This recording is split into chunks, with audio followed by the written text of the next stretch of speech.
আচ্ছা, আপনারা অনেকেই প্রশ্ন করেন যে রেফারেল লিঙ্ক কোথায় পাবো। তো আপনারা এখানে ঢুকবেন, ঢোকার পরে আপনারা সরাসরি আইডিটা লগ ইন করবেন, ঠিক আছে। আমার এদিকে মনে নেই, এটা সমস্যা। আচ্ছা, এইদিকে আসার পরে আপনারা আইডিটা লগ ইন করবেন। লগ ইন করার পর আপনি দেখেন এই যে এই ইন্টারফেসটা চলে আসবে, তখন আপনি ড্যাশবোর্ডে চলে যাবেন, ঠিক আছে। এই যে কর্নারে ড্যাশবোর্ড, আমি একটু জুম করে দেখাই, ঠিক আছে। তো এই যে থ্রি ডটে ক্লিক করবেন, থ্রি ডট, হ্যাঁ, থ্রি ডটে ক্লিক করার পরে ড্যাশবোর্ডে যাওয়ার পরে দেখবেন 2 নম্বর যে একটা অপশন, রেফার লিঙ্ক, ঠিক আছে। এই যে 1 নম্বর, এটা 2 নম্বরে যাবেন।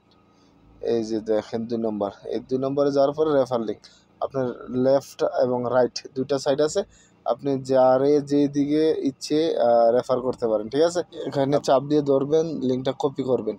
কপি করার পরে আপনি যে কোনো সোশ্যাল মিডিয়াতে আপনার বন্ধুদেরকে ইনভাইট করতে পারবেন, ঠিক আছে। আশা করি সবাই বুঝতে পারছেন। লিঙ্ক